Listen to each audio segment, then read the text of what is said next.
Alright YouTubers, so in this video, comparing two of the cheaper motherboards that are out there. On the left we have the MSI Pro Series H610m-G DDR4. To the right is the Asrock Pro Series.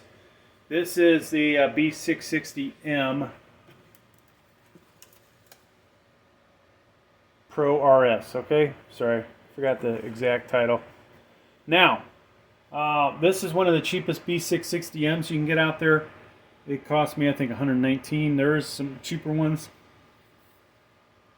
This guy was, I think, $81, $89, somewhere in here. Definitely right in the vicinity of the cheapest motherboard.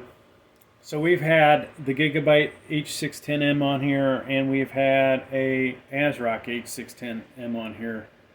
And I basically wanted to compare these two motherboards to you to just talk about some things. You know, some of you might want to build a basic computer and you end up skimping on some features that you might get here. Do you necessarily need it?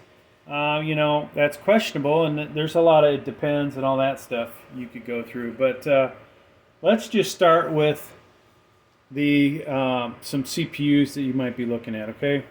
So if I had a Celeron, all right, either one of these is fine for that, okay? If we had something like this Pentium, once again, both of these motherboards are fine for it. If I have the i3-12100F, once again, no issue with running on either one of these. Now when we start to get to the i5-12400F, this is about the point where you start to almost see some differences that may affect performance. Now in the BIOS, and maybe use an Intel XTU, you might find that you don't have the ability to adjust power limits. Okay, it didn't really matter for those first three CPUs because there isn't a lot of range there that you can adjust, and even in the i5-12400F there isn't a whole lot in there. But when does it start to matter, folks? When you have something like this. Okay, so I have yet to look at the BIOS for this motherboard yet, but I can guarantee you the capabilities here are a lot more than what is here. Okay, so when I'm talking power limits is something that allows you to get a little bit more out of your CPU and increase the multi-core score. May improve performance depending on what the application is. If it's something that takes advantage of single core, certain types of games, you may not notice a difference. But if it is a benchmark like Cinebench, you will notice a big difference being able to take the power limits and set them to unlimited. So just looking at this, you can see, you know, 20, whatever it is, $30, $40 difference between these. Got nice big old heat sinks here, okay? This is going to help get rid of a lot of the heat in there. Basically, you know, a lot of things are similar, right? But both these have these 24-pin power connectors coming from the PSU to power the motherboard. This has 4 RAM slots. This has 2. Now, how much does that matter? Well, to be honest with you, it really is only going to matter, in my opinion, if you have a collection of RAM already and you have 4 sticks of RAM sitting around. If you've got to go buy brand new RAM, then, you know, hey, if I needed 32 gigs, I can buy 2 16 gig sticks. Over here I have a little more options. I can go 4/8, or I can go with, you know, 216. So not that big a deal. Now, max RAM speed over here, 3200 megahertz. Over here it is 4800 megahertz. Okay, so that can improve performance.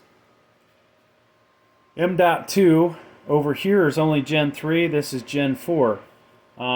Quite a speed difference, but does it really matter in gaming and other stuff?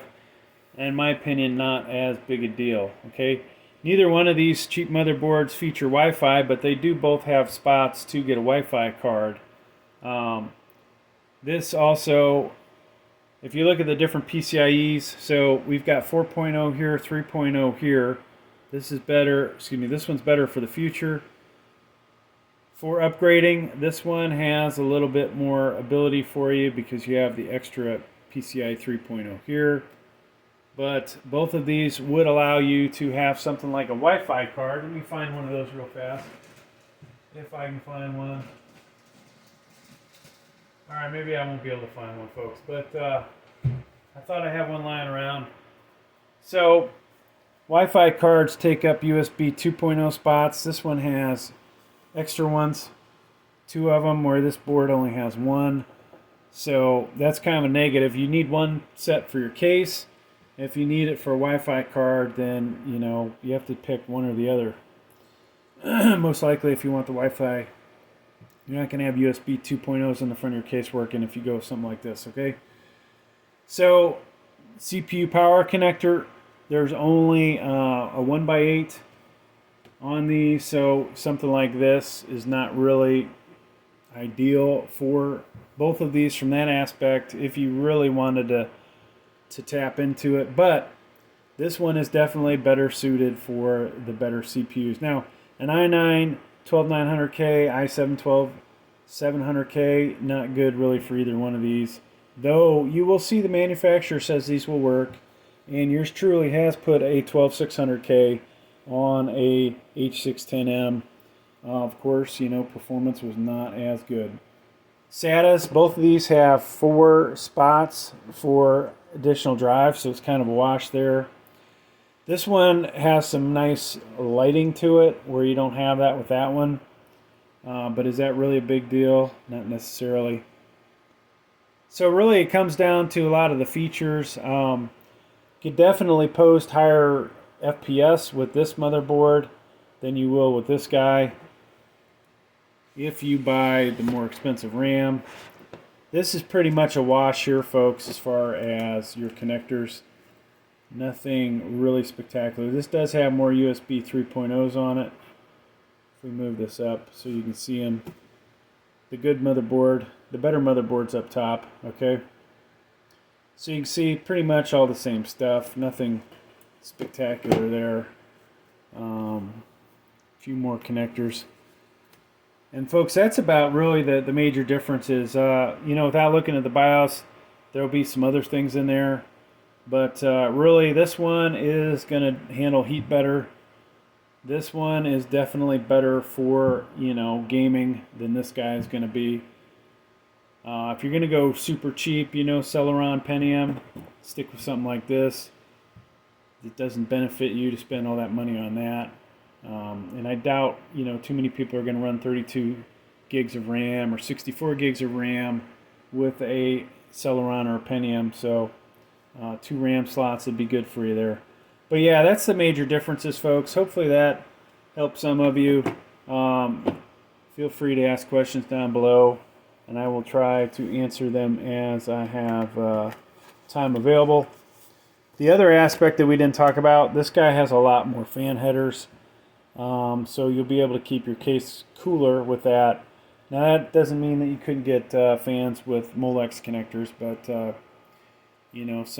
some cases that come with fans don't give you all the options that you need, so you might have to replace the fans. But there you go. Thanks for checking out the video. Please like, please subscribe. Thank you.